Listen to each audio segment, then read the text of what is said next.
So is your house feeling too big for you? Well, you know what? You're not alone. Downsizing is something everybody is looking forward to doing, but you gotta start early. Let me tell you why. My name is Daniel Bozic. I'm a broker with Dan Lee Group Real Estate at eXp Realty, and I've been a real estate agent for almost 4 decades. You know, maybe those kids have grown up and left the house. Maybe there's a sport you want to try or a new hobby. There's so many reasons people want to downsize. But the real key to downsizing is trying to get the right financial situation you're in, think about the timing you have to do, and all the different areas you definitely want to head to with your family for sure. Most people wait too long to do their downsizing. And the problem is they start doing it when it's too late. You know, they've gotten sick or they're in a financial situation and now they have to downsize. But if you plan early, you can avoid all those pitfalls. And it'll be much more financially beneficial to do it early. What's surprising is some of the stats. From 1991 to basically today, more homes are being sold by people 75 and older. Now, downsizing might be a little late at 75. And that's one of the big reasons you want to start trying to plan for this early.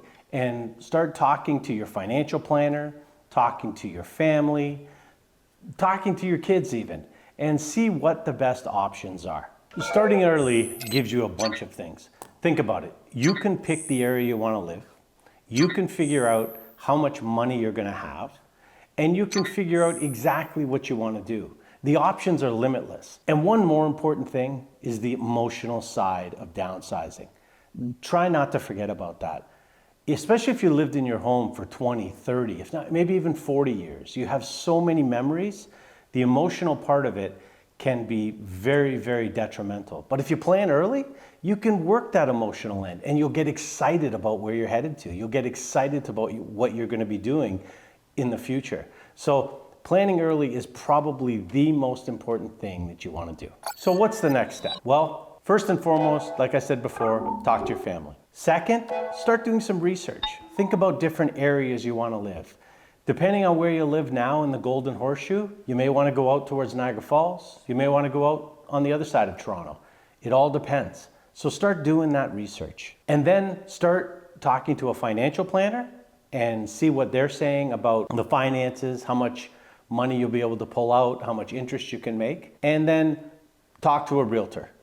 Let them help you discuss what you need to do to get your house ready for sale, whether it's a year from now, 2 years from now, even 5 years from now. The earlier you start and plan for downsizing, the better it'll be. Selling your home isn't just about putting it on the market. It's about maximizing and getting every dollar you can out of that home. So the little things you do now, whether you're looking to downsize next year, 2 years from now, or 5 years from now, are so crucial. Strategic renovations, they don't have to be massive investments. What we're trying to do is get an ROI, not HGTV. So what we're looking at is return on investments. What you put into it, you want to make sure you're getting maximum value in the long run. First up, kitchens and bathrooms, the 2 most important rooms in your house. So what are you going to put the money into when it comes to kitchens? Now, if you're selling your house in a year, 2 years or 5 years and you're looking at downsizing, you're not going to put a brand new kitchen in. It's just going to cost way too much. But you can reface it. You could put in new granite countertops, put in maybe a new backsplash.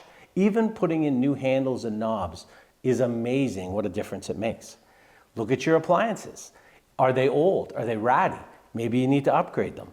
But if they're good, clean appliances and they're not that old, they'll be fine. You can leave it.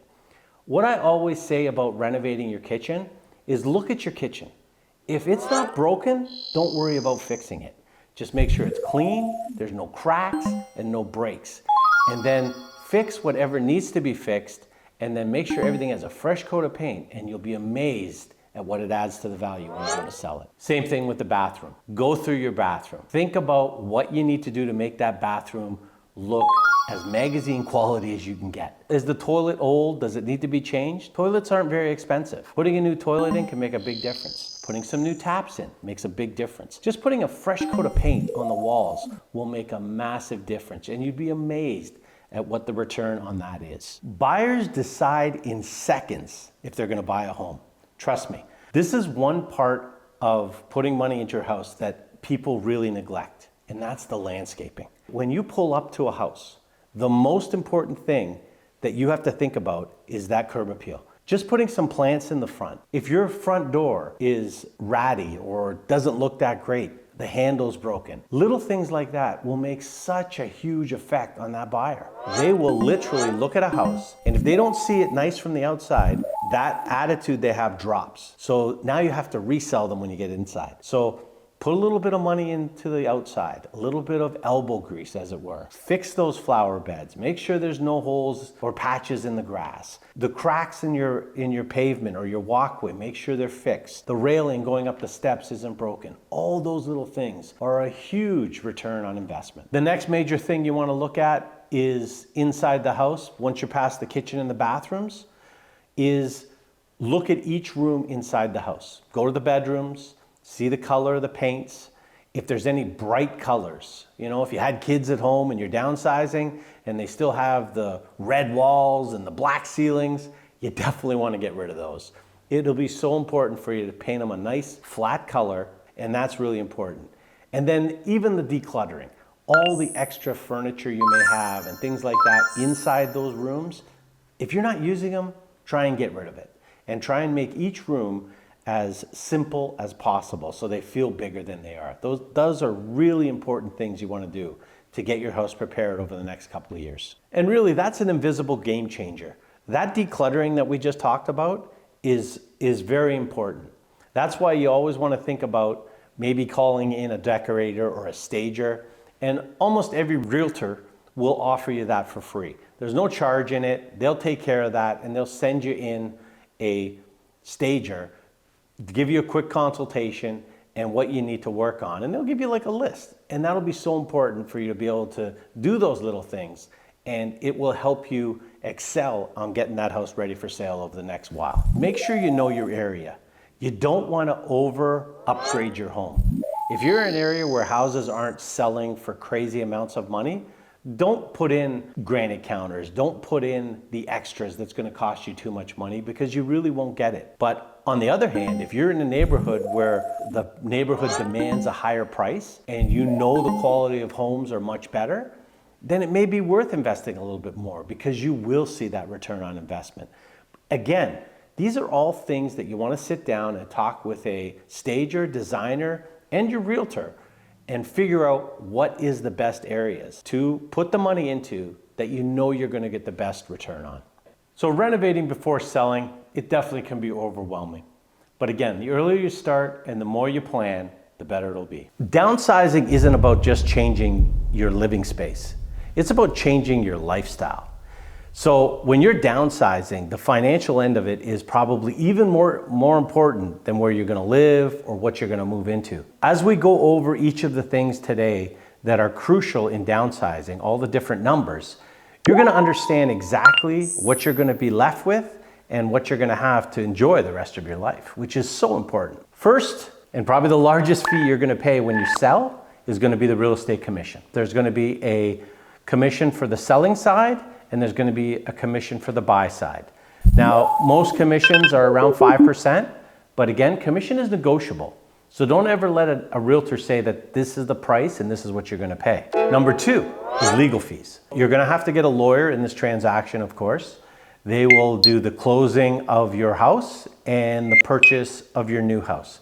Again, that fee varies depending on where you are in Ontario and the lawyer you use.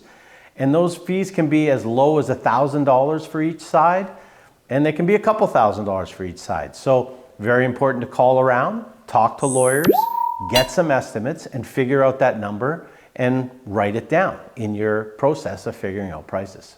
Number three, we got home staging and photography. When you sell, there's staging, furniture, things like that. A lot of realtors will include that in their services. But if you get into renting furniture and really staging a high extent, there is some cost involved with that. And you may not need staging, but don't bypass it because you might need it. So take into consideration what that's going to cost. Number four, moving costs. Now, moving costs are usually an hourly rate by most movers.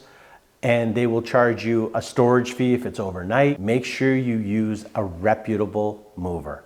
I have seen too many nightmares stories of people who have used movers because they're saving a few $100s. They think it's going to be great. So make sure you get somebody that's reputable, that has good Google reviews, and even a referral. If you can get somebody that somebody else has used, that would be great. So really important to get those numbers. Now, number 5 is mortgage discharge fees. If you have a mortgage on your home and you still have maybe a year to go or 2 years to go, most mortgage companies are going to charge you a fee to get out of it. So it's not just the amount you owe. So make sure you call your bank and figure out what that fee is. Number 6 is taxes. If this is your principal home, you probably don't have to worry too much about capital gain tax. But if you are renting out part of your house, or if you've used it for different reasons, there may be some tax implications. So make sure you talk to your accountant and check those numbers as well, because if there is an amount you have to pay, that's going to be that much less you're going to have to move on with. So those are some of the costs of selling your home. Now we're going to consider some of the costs of buying your new home or what you're going to move to. Again, it's very similar. There's no commission on that side of it, so you don't have to worry about that. But as we mentioned before, we do have the lawyer fees we have to think about. You have land transfer tax. That's something you have to do.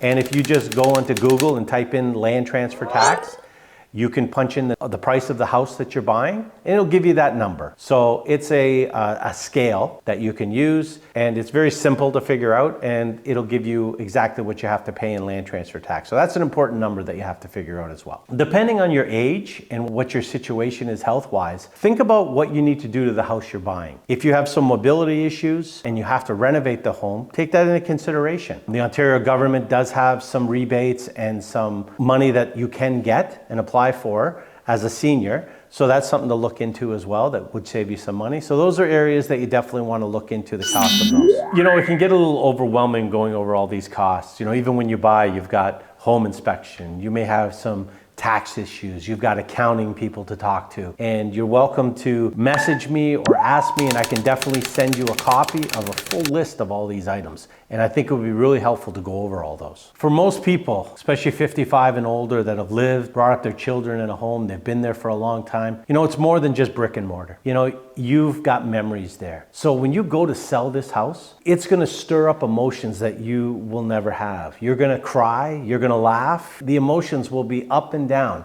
So what are the biggest challenges? Definitely number 1 is the memories. All the different things that have happened in that home is gonna start coming up, especially when you start decluttering and get rid of things. That's really going to be massive, and it's something that's going to have to be dealt with. Loss of identity or role. You know, we don't think about that, but our house is our identity, and we look at that, especially if we've lived in that house for a long time. And I'm a personal example of this. You know, I've been in the same house for 35 years, and when we downsized, it was stressful. My wife had a hard time stepping away from that house. Your home is your identity, and you will start getting those emotions about that identity, and now you have to shift and change that identity. So even that's important and something you want to think about and look at. Well, that's enough about talking about the negative. How are we going to deal with it, and how are we going to be positive moving forward? First and foremost, let's acknowledge and work on our feelings. So how do we do that? Well, we can talk with a really close friend, a family member that's maybe gone through it and they can understand. What's really important, start focusing on the why. Think about that new sport that you want to try, or that area you want to move to. Maybe you want to play more golf, whatever it might be. Think about that and get excited about that. The why really can motivate you and get you to that next level a lot easier and make you a real positive attitude. And very important, take your time. It is so important to take your time. So when you're coping with these feelings that you have and these memories you have to do with, one thing I want you to keep in mind, there is no right and wrong way to do this. For every person, it's going to be different. Thanks for joining me in this video. I know it was a little deep, and we did talk about some things that really got our emotions going, but I really think this is really important to go over, and there's so much more you can do, but this will kind of give you a little bit of a base on what you need to do to control those emotions that you have inside and make this a much more comfortable situation than it is.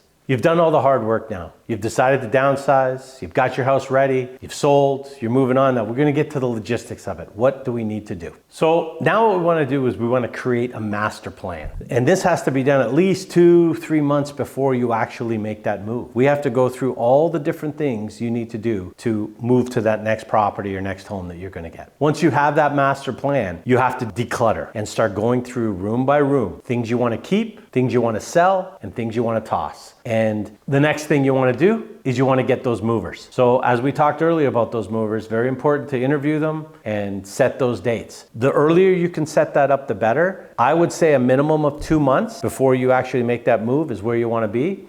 4 to 6 weeks is not the end of the world, but if you wanna get a good mover and make sure you book them in, try and do it about 2 months before the actual move date. Really important. This is a section I don't think anybody wants to talk about, but it's packing. After you've decluttered and you've got rid of the stuff you don't need, now you got to put everything you are taking with you, packing before the movers take it. Make sure it's packed well and labeled well. Don't forget the labels, whatever you do. You don't want boxes all over your house and not know where they need to go.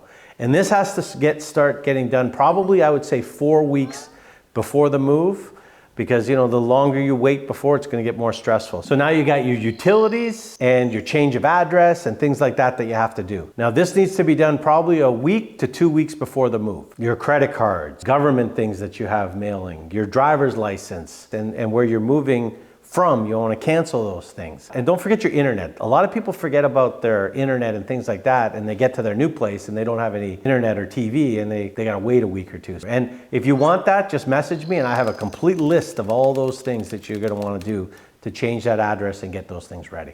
Well, you've got it in your house. Now you're settling in, time to unpack and move forward with your new life. Unpacking can be just as much stressful as packing, but it's something you want to do and you don't want to leave that. You don't want to leave it for a week or two and you got boxes sitting around forever. So think about what you got to unpack, get the most important things out, and start working on that unpacking sooner than later. So moving can be overwhelming. It can be a lot of work, but if you take the steps, you plan ahead, it's not that bad. I really hope you appreciate these videos and you like them. And if I've missed something or there's something you think that is really important in the move, put them in the comments below. Let's share them with everybody so everybody can have a smooth move going forward when they're downsizing. So one thing that's overlooked sometimes, that people forget is the community. Like where they're going to move to. And that's an aspect we don't want to forget about. So let's start thinking first, defining that ideal location, the level of activity you're going to be in, how close you are to your family and your friends. Can you still drive, or do you need to take public transportation? Is there Uber? You want to take that into consideration. You don't want to be 3 hours away from your family, and you don't want to live next door either. So take those into consideration, the amenities. How close is the shopping? How close is the nearest hospital? Look at that and try and take each of those aspects and see how important they are and try and pick a community that fits most of them. So now that you've picked a community that you want to get into, what are the different housing options? Are you looking at getting into a detached home again, with a backyard and some landscaping? Are you maybe looking at getting into a townhouse, so a little smaller property? Getting into a condo, so you know that you can just lock the door and go away on vacation. You may even want to move into a adult-only community, 55 plus as it were. And something we really haven't talked about, we talked about selling your home and buying another one, but is renting an option? So depending on how much money you're coming out from your house, if it's a considerable amount of money, your accountant or your financial advisor may say, it may better to be invest that money and rent at your age, maybe not own. So that's another possibility, that you may just move into a rental. But really important, what are the different options, and kind of go over all the different options and styles of homes that you could be moving into. So now we want to think about some key features that we want to look for in our new home. Think about our mobility issues. Are we going to need a one-story home, easy to get in and out of? Outdoor space, natural light, low maintenance, storage. Downsizing doesn't mean getting rid of everything, so you are going to need somewhere to put stuff. So we've gone through a lot of information on these videos. We're from moving, buying, selling, and you're going to get overwhelmed. And not everything's going to go perfect. So don't let that stress you out. Just take a step by step, lean on your family, lean on the people that are helping you, and you're gonna make it through. And please comment below. If there's anything I missed or there's something you're concerned about, I'd love to hear about it. This brings us to the end of our downsizing series. I hope you found this information informative and enjoyable. And if you found this video helpful, please subscribe and give us a like.